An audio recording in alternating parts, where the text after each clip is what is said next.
They thought I'd stay silent, but I fought back. They say over 95% of victims of police brutality never see justice. Most take the deal. Most stay quiet. But not me.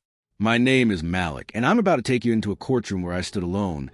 No lawyer, no law degree, just truth, pain, and the kind of rage that could either destroy me or change everything. My small apartment, 2 a.m., stacks of papers, empty coffee cups. You're probably wondering why anyone in their right mind would try to take on the system alone. Let me rewind. It was just another Thursday night. I had just finished a late shift at the warehouse. My 10-year-old son, Caleb, was riding shotgun. He always waited up for me when he didn't have school the next day. We were laughing, talking about that new video game. He couldn't stop playing. Then came the flashing lights behind us. I wasn't speeding. My taillight was fine. I pulled over immediately. The officer approached, hand already on his holster. He didn't say good evening. He didn't ask for a license or registration. He just said, "Step out of the car. Now." I asked why, politely, respectfully, but those words didn't matter. He grabbed my arm and yanked me out, slammed me on the hood. Caleb screamed.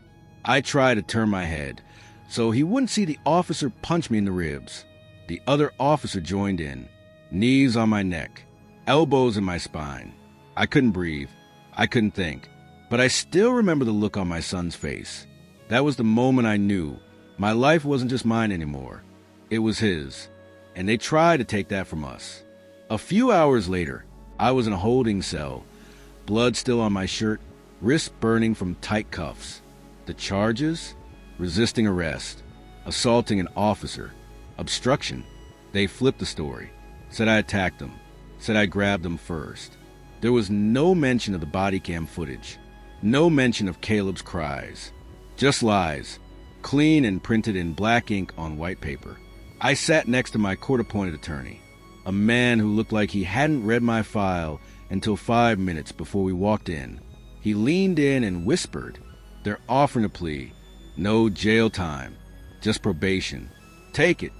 My son was still traumatized. I still had bruises on my back. And the system wanted me to admit guilt? No, I fired him. Right there, the judge raised an eyebrow. "You're representing yourself?" I said yes.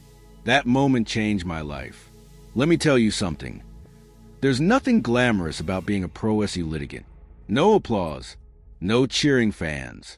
Just hours of research, second-guessing yourself, and trying to learn a language designed to keep people like me out. But I wasn't fighting for revenge. I was fighting for the truth. For Caleb. For every black man who's ever heard.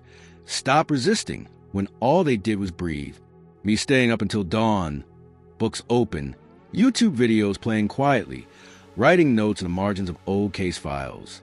At first, I had no idea what I was doing. Objections? Motions? Cross-examinations? It was like learning to swim by being thrown into a storm. But every time I thought about quitting, I remembered Caleb's voice saying, "Daddy, are they going to take you away?" And that gave me fire. When I walked in that courtroom alone, it felt like every eye was waiting for me to fail. The prosecutor? Slick.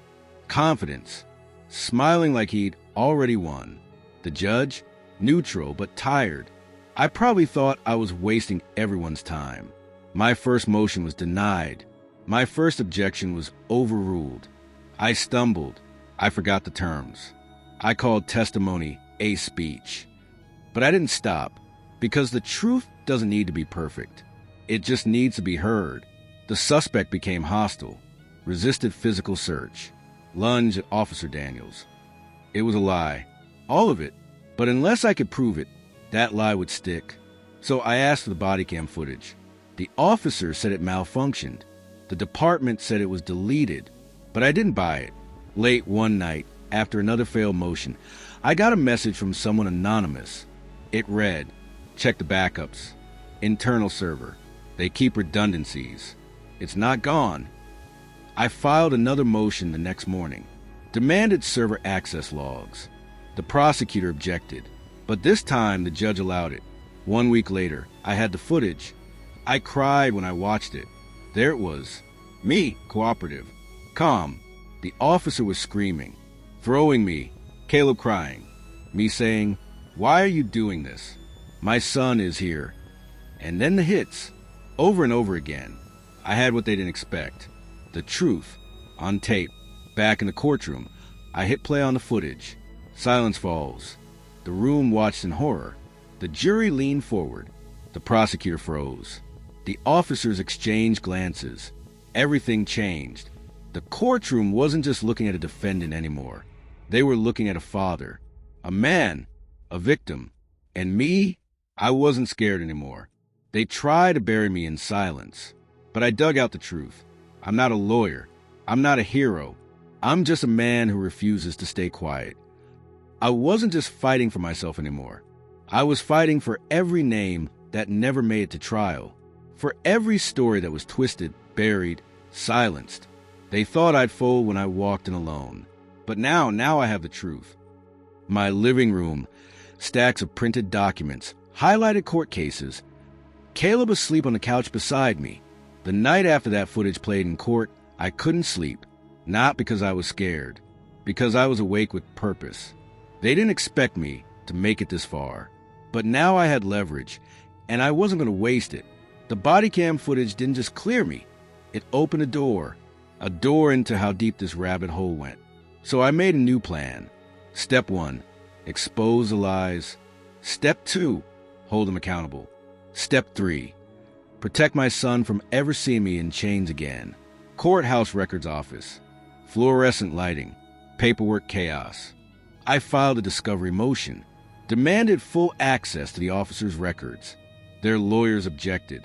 They said it was irrelevant, that their prior conduct had nothing to do with my case. But I argued pro SE, standing alone, that pattern matters. That if these men had a history of violence, the jury deserved to know. I cited case law, stumbled through some of it, sure, but the passion was there. And then the judge shocked us all. Motion granted. The records will be unsealed. Envelope delivered to me. Thick, stapled, and marked confidential. The files told story. Officer Daniels had 6 prior complaints of excessive force. 3 of them involved young black men. 1 had been hospitalized. None were punished. Swept under the rug. Settled. Silenced. But not this time. This time, they picked the wrong man to silence. Courtroom, next hearing day. The air feels heavier. The prosecutor tried to pivot. He claimed the footage lacked context, that stress and threat perception could justify the officer's actions.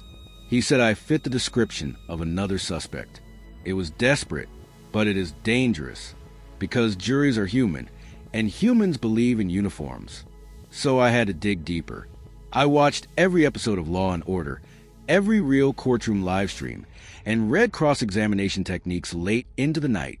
And then I prepped like a soldier before war, because soon I'd be facing Officer Daniels under oath.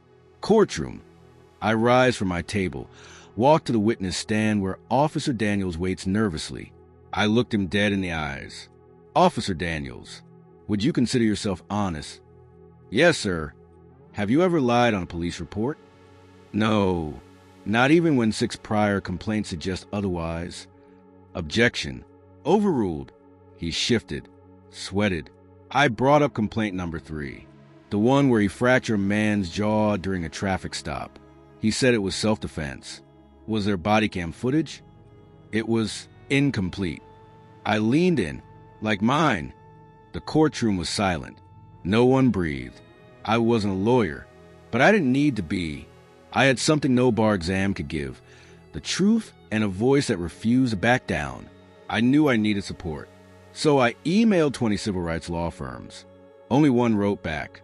A retired police trainer named Michelle Ramos agreed to testify. For free. She took the stand and broke it down. Based on the footage, the officer's use of force was excessive and violated protocol. Mr. Malik never escalated. He asked questions. He did not resist. She used their own training manuals against them. It wasn't just powerful, it was damning. The jury looked stunned. My bathroom, early morning, staring into mirror. There were moments I wanted to quit. Moments where I thought, what if I lose? What if the jury doesn't believe me? What if this all backfires? The weight of fighting the system alone, it's more than anyone should carry. But then Caleb knocked on the door. He slipped me a drawing. It was me in a cape, standing on top of a courthouse. He'd written, "My hero, keep going, Daddy." And just like that, I remember why I started. Final day in court. I approach the jury box, notes in hand. But I don't read them. I speak from my heart. I'm not a lawyer. I'm just a father. A man who was brutalized, then blamed. I stood here alone because I believed in this country's promise. That truth still matters. Those facts matter. That Black lives matter. They tried to break me. I tried to turn my son's cries into silence. But I recorded the truth with bruises. I filed motions with fear in my chest. I asked questions no one wanted to answer. Now I'm asking you, will you see me? Will you believe me? The room was still. Even the judge wiped his glasses.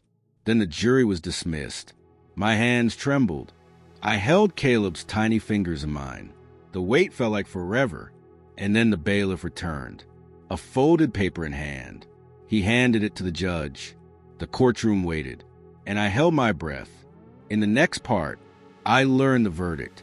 But win or lose, I'd already exposed something much bigger than myself. Stay tuned, because what happens next will change everything. If you ever felt like the system is too big to fight, I hope my story gives you strength. Drop a comment below. Tell me your thoughts on police brutality, the justice system, or just say hello. And don't forget, I didn't go to law school. I didn't wear a suit that cost thousands. But when I stood in that courtroom, I held something stronger than fear. I held the truth. Courthouse hallway. Benches cold. Fluorescent lights flickering slightly overhead.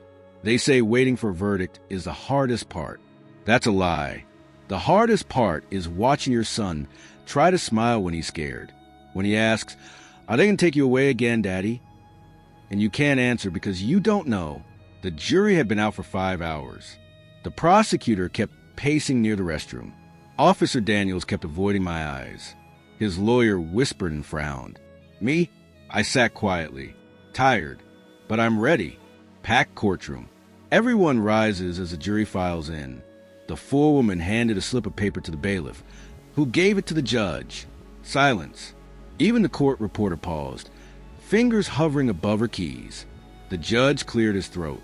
In the case of the People versus Malik Johnson on the charge of assaulting an officer, we found the defendant not guilty. Time stopped. I didn't cry. Not right away. I looked at Caleb. His eyes lit up. "Daddy, you won." Then I cried, not just for myself. For every black father who never got to prove their innocence. For every name chanted in the streets but never spoken in court. Press outside the courthouse. Mike shoved in my face. Reporters shouting questions. "Mr. Johnson, how did you prepare for this without a lawyer? What do you plan to do next? Do you believe justice was truly served?" I didn't give a press statement. Not yet, because this wasn't just about clearing my name. This was about what the officers did and what the system lets them do. I filed a civil rights lawsuit the next day. Community center. I'm seated across from a local journalist, sharing the story. The public started to listen, not just because I won, but because I won without a lawyer. People started calling me a symbol, a face for something bigger. I didn't ask for that. I just wanted to protect my son. But maybe that's what makes the story matter. I got a call from a young man in Ohio who said, "Because of you, I filed my own motion." Another mother from Texas wrote, "Your trial helped me keep fighting for my son's wrongful arrest." News studio segment shows a report on Officer Daniels. Turns out, my case was the tip of the iceberg. Once those personnel files came out in court, more victims came forward. One after another. The DA's office was flooded. They reopened 3 old cases involving Officer Daniels. And then he was suspended. 2 months later, he resigned. No apology, but that's okay, because accountability doesn't always come with an apology. It comes with consequences. Suddenly, I was trending. Hashtag Pro Se Power. Hashtag Malik the Fighter. Hashtag Justice for Caleb S. Dad. CNN invited me for a panel. So did NPR. Even Trevor Noah made a joke about my courtroom takedown. I was grateful, but I also felt exposed. I didn't do this to become famous. I did it because the system tried to bury me, and my son refused to let them. I'm speaking to students at a local university, standing under fluorescent lights, gripping the podium. I got invited to speak at a law school. They wanted to know how I learned to fight in court, what I studied, how I stayed calm. I told them the truth. I didn't always stay calm. I was scared most days. But fear didn't stop me from fighting, because being a black man in America already teaches you how to survive cross-examinations, just to exist. The whole room was quiet. Some students cried. A professor came up after and said, "You taught them more in 30 minutes than I've done in a semester." Elementary school classroom. Caleb standing proudly in front of a whiteboard with a drawing of me. "Hi, my name is Caleb, and my dad is my hero. He didn't give up when the police hurt him. He showed me how to be strong." Every parent in the room clapped, and I cried again. That moment meant more than the verdict, because justice wasn't just about what happened in court. It was about what my son saw with his own eyes. He saw his father fight back, with words, with truth, and win. I still drive by the courthouse, sometimes, not out of trauma, out of pride. I remember standing there, alone, paperwork in hand, fear in my chest, but the truth is on my side. If you're still watching this, I want you to know something. You're not powerless. They'll try to make you feel small, uneducated, unprepared. But if I could stand toe-to-toe with prosecutors, cross-examine officers, and protect my son, you can fight too. You don't have to be perfect. You just have to be persistent. Drop your thoughts below. What does justice mean to you? Have you ever had to fight the system? Or are you fighting right now? You are not alone. This community, this channel, we're here for you. Make sure to check out my other videos on how to file motions as a pro se litigant. Understand your constitutional rights. Defend yourself with truth, not fear. And if you believe in stories like this, share it. Let this courtroom victory be a spark. They tried to silence me, but I used their silence as evidence. They tried to bury me, but I grew roots under their courthouse. They thought I came alone, but I carried every name they forgot with me. Justice isn't given. It's fought for,